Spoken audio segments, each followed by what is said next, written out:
Good morning guys. आज बहुत दिनों बाद आज आपके सामने आने का मौका मिला, लेकिन आज कोई इधर उधर की बात करने आपके सामने नहीं आया हूँ, बल्कि एक कड़वी बात करने आज आपके साथ आया हूँ। और मेरी बातें हो सकता है आपको बहुत नहीं बहुत ज़्यादा कड़वी लगेगी आज, और लगनी भी चाहिए, क्योंकि जो अक्सर सच्ची बात होती है ना वो ज़्यादातर लोगों को कड़वी लगती है। लेकिन मुझे कोई फ़र्क नहीं पड़ता है अगर मेरी एक कड़वी बात से आप एक लाइफ में अच्छा डिसीजंस ले पाओ और आपके जो सपने हैं, जो गोल्स हैं फ्यूचर के, उसको अचीव कर पाओ, तो मुझे इससे ज़्यादा खुशी और कभी भी नहीं होगी। दोस्त, आज पता है क्या है, इंडिया में एक सबसे बड़ी मेजर प्रॉब्लम क्या है।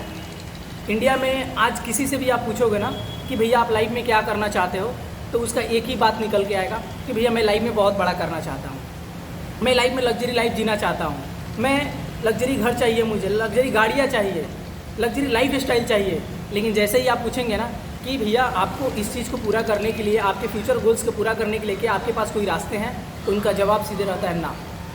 उनके पास कोई रास्ता नहीं होता है, कोई क्लैरिटी नहीं होता है कि वो वहाँ पर कैसे पहुँचेंगे। लेकिन जैसे ही उनके पास कोई ऐसी अपॉर्चुनिटी आती है ना जहाँ से वो अपने ड्रीम्स को अचीव कर सकते हैं, तो वहाँ पे पता है क्या होता है।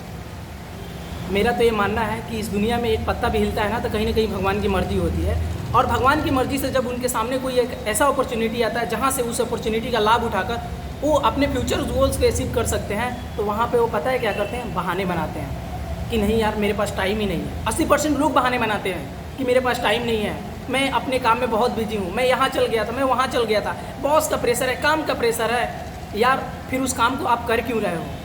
10,000 20,000 30,000 के पीछे आप भाग रहे हो और उसमें भी इतना टाइम आप गंवा रहे हो। फिर उस टाइम का मतलब ही क्या है, उस काम का मतलब ही क्या है? कितना पैसे के पीछे को भागोगे आप?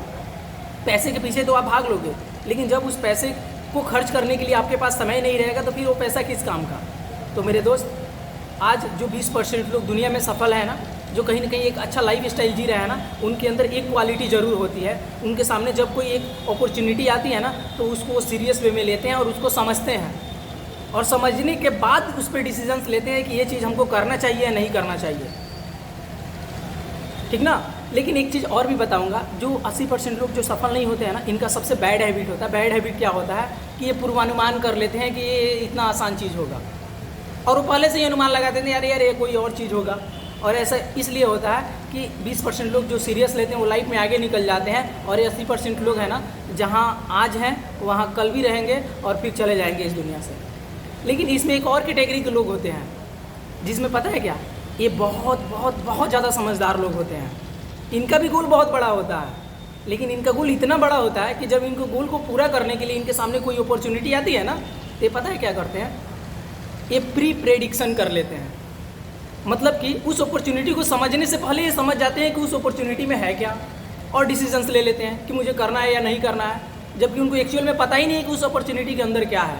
और ऐसे लोग जो प्री प्रिडिक्शन करते हैं ना, इनका प्रिडिक्शन बिल्कुल सही होता है। कैसे सही होता है कि ये जैसे इस दुनिया में आए थे ना, बिना इस दुनिया में कुछ उखाड़े ही इस दुनिया से चल भी जाते हैं। तो दोस्त, कहीं आप भी उन्हीं के हैबिट वाले तो नहीं है ना, कहीं आपके भी उन्हीं जैसा हैबिट तो नहीं है ना। अगर है और लाइफ में आप कुछ करना चाहते हो तो इस हैबिट को आप जितना जल्दी हो सके चेंज कर लो, और लाइफ में जब भी आपको कोई अपॉर्चुनिटी मिले ना तो उसको समझने का, सीरियस होकर समझने की कोशिश ज़रूर करें। नहीं तो वही हाल होगा सर कि यार भगवान मेरे साथ अच्छा नहीं कर रहा है, भगवान हमेशा मेरे साथ बुरा करता है, मैंने किसी का क्या बिगाड़ा था। भैया आपने किसी का कुछ नहीं बिगाड़ा था, भगवान तो आपको मौका दिए थे, लेकिन आप ही ने सीरियस नहीं लिया उसको। तो यही कहेंगे सर, डिसीजंस लेना एक बहुत बड़ी कला होती है, और जिन लोगों के पास ये कला होती है ना वो ज़िंदगी में सक्सेस नहीं, हाईली सक्सेसफुल होते हैं। तो अगर आप भी लाइफ में हाईली सक्सेसफुल होना चाहते हैं ना, तो डिसीजंस लेने की जो आपकी हैबिट है उसको चेंज कर लीजिए, आप ज़िंदगी में आगे बढ़ जाइएगा। तो मैंने आज बहुत सारी बातें आपके साथ की और बहुत कड़वा आपके साथ बात किया, और शायद मेरे कड़वे बात से आपको तकलीफ़ भी हुई होगी, लेकिन माफ़ी चाहूँगा आपसे। जो भी बात मेरी कड़वी लगे हो, आप अपना छोटा भाई समझते हो या बड़ा भाई समझते हो या जो भी आप समझते हो, आप मुझे माफ़ करिएगा। लेकिन ये बोलना आपके लिए आज ज़रूरी था, क्योंकि कहीं ना कहीं आप अपने लाइफ में सीरियस नहीं थे। हो सकता है मेरी बात सुन के आप लाइफ में सीरियस हो जाओ। अगर आज भी आप सीरियस नहीं हो पाए तो फिर भगवान भरोसे आपकी ज़िंदगी है। Thank you.